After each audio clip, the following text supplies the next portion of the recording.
SQACC is committed to giving a voice to artistic and educational expression and the importance of Latino art and culture through art, pottery, dance, gardening, and cooking programs. Sofia Quintero was my wife. She passed away, unfortunately, in 1994 of multiple sclerosis. She was very active in the community. She had a passion for community, she had a passion for children and a passion for education. She spoke fluently 3 languages, and she was a real mentor for many of us in the community. Probably within a couple of years, Maria Rodriguez Winters and Sylvia Muñiz Munchers, which were 2 of her best friends, decided that they wanted to create a legacy for her. They decided that a center like this would be something that would be appropriate to name it after her. Since then, obviously, you become the premier Latino art and cultural center in the city of Toledo. In the bug garden, we grow different types of vegetables for the community. We give everything away free to the community. We give several hundred pounds of produce, and we only grow what the people in the area will eat. We have 51 raised beds, and our beds are a little bit longer than the normal bed. A standard bed is usually 4 by 8. Ours are 4 by 20. Our newest section that we want to develop is the native grounds area, and this area is closer to Broadway. When we started the center, we knew in order to make it a place that would attract the community, that it had to be open. Gradually over the years, because we've been here, we've invested our time. People see us working, people see us beautifying the neighborhood. They know that what we're doing is something positive for the neighborhood, so they come out to support our various events. And some of those events are fundraising events, and so we're able to take that money and reinvest it back into the buildings as well as the programs. The programs we offer have definitely grown. Some of our programs include our community gardens, art classes such as pottery, or our drop-in make it take it craft time, plus on-site cultural cooking classes, all for kids and adults. We also have a summer camp which gives children a hands-on engagement and allows them to learn about agriculture and nutrition through hands-on cooking and art. The SQACC gardens also have bees. The hives are protected by a fence that is surrounded by berry bushes and flowers. We extract the honey on site twice a year and we sell it. It's called Honey from the Hood. For the past 10 years, we have been partnering with schools and organizations like Bowling Green State University. Together, we are able to create amazing public murals for the Toledo community. Also, through a grant funded by United Way of Greater Toledo, we offer Senate A. Senate A is a culinary, education, nutrition, and responsible eating program for children and adults in our own Nana's Kitchen. One of our major fundraisers and the initial event that put us on the map is known as Dia de los Muertos, or Day of the Dead. We invite the community and work with schools in Northwest Ohio to come and create an ofrenda, which is an altar that is set up in remembrance of someone in our lives who has passed away. This is a tradition that goes back to our Aztec indigenous descent. The idea is that there's no fear in the process of dying and there is no fear in death. It's just a transition.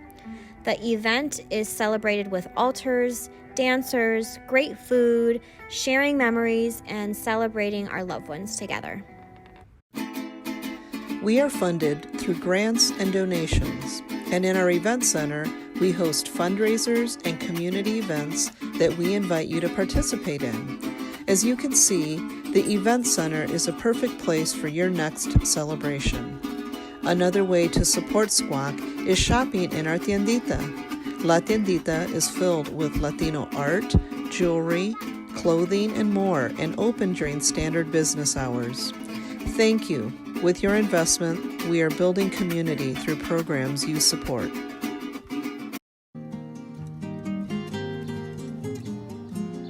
Our initial creation and thought process was to honor her and the values that she represented and all that she contributed to our community. I think Sofia really doesn't have to be here because things are taken care of.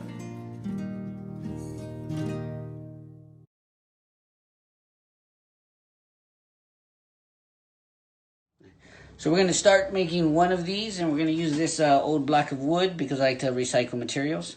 And I will show you how we're going to do that here in a bit. So the first thing I have to do is kind of block off the drawing, I'm going to get a profile of this, and then we'll just cut it out. And as soon as we cut it out, you'll be able to see kind of what we're doing here.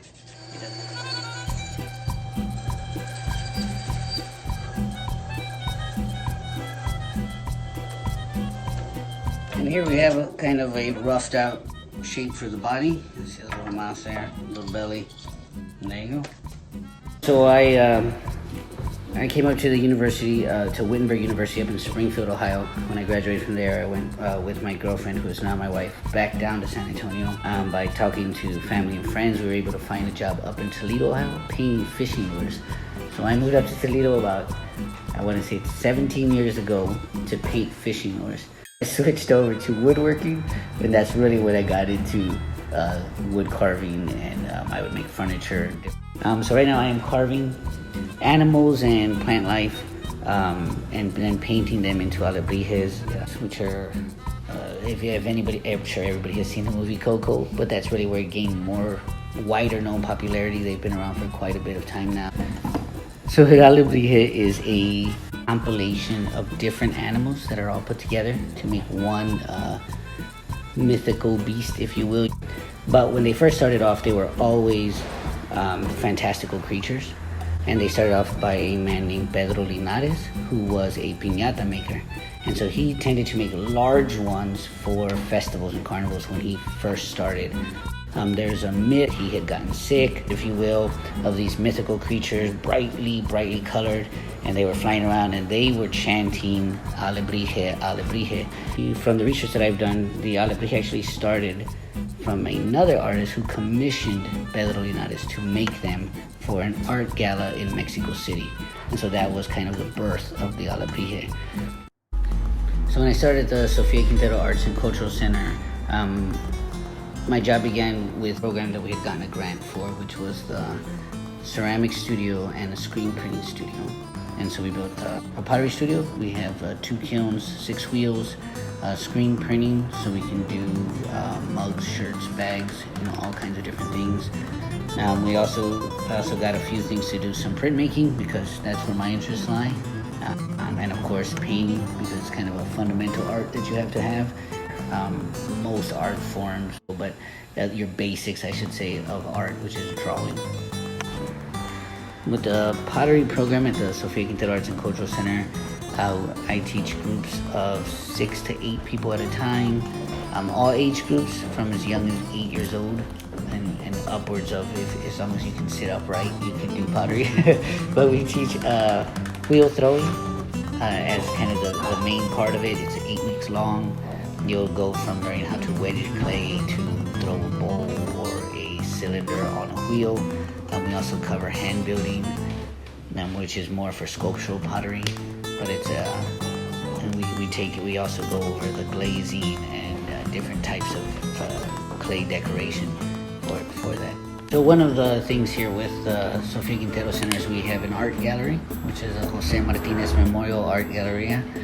And we are always looking for artists to come and share their work here. That is probably one of the greater benefits that I would see in terms of the art community that we can offer, is that we do offer a space for artists to come and exhibit their work. There's no charge for them to come and exhibit their work. We've had, I want to say, about 7 different exhibitions in the last year. So this is a piece made at the SQACC program in Puebla, Mexico, which was an artist residency program that we held a few years back.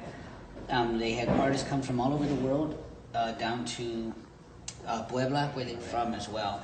So this one was done by a poet, and the poem itself actually talks about turning dirt into bricks, turning it into homes, and then as it all crumbles, it goes back to being dirt. And so that's kind of We do hope that other artists would come out and share their work with us. So for our summer camp, which is an Arts and Eats summer camp at the Sofia Quintero Arts and Cultural Center, we try to do a hands-on approach to art because really you can't make art without getting your hands in it. And so we do a lot of clay work with our new studio, and I try to incorporate some of that printmaking by making simple stamps, which is kind of one of your most basic forms of printmaking. But also with the center, we try to deal a lot with outside, with being out in the fresh air. We have the gardens, we have those things, so I try to make something for the garden every year with. So one of our programs here at the center is we partner with Bowling Green State University to do at least one community mural in the Old South End every year. We have several murals on SQACC buildings, but we paint them on just buildings that are in the neighborhood. As part of the murals, the big thing is always funding, like everything else. You know, closer to downtown before you get to the 75 overpass is we've done Martin Luther King, Cesar Chavez, and if you cross the street on the sub shop, there is Frida Kahlo. And then you keep coming down Broadway, and on a small street called Crittenden, on the back of the Sofia Quintero Event Center is a corn god. From pottery, wood carvings, art exhibitions, summer camp, and community murals, you can see the excitement in the culture. Hi everyone, so thank you so much for watching our video. We hope you liked it. We hope you learned a couple things, maybe laughed a little. So as always, you can make a monetary donation. You can visit our website. We will make sure to put the information in the post below. But as a thank you, we're kind of doing an online raffle. So we're giving away some items from our tiendita. So please visit the link to register. Your name will be put in the drawing. And then when we post the video tomorrow, we will make sure to announce the winner. So good luck everyone, and thanks again so much on behalf of the team and board for watching.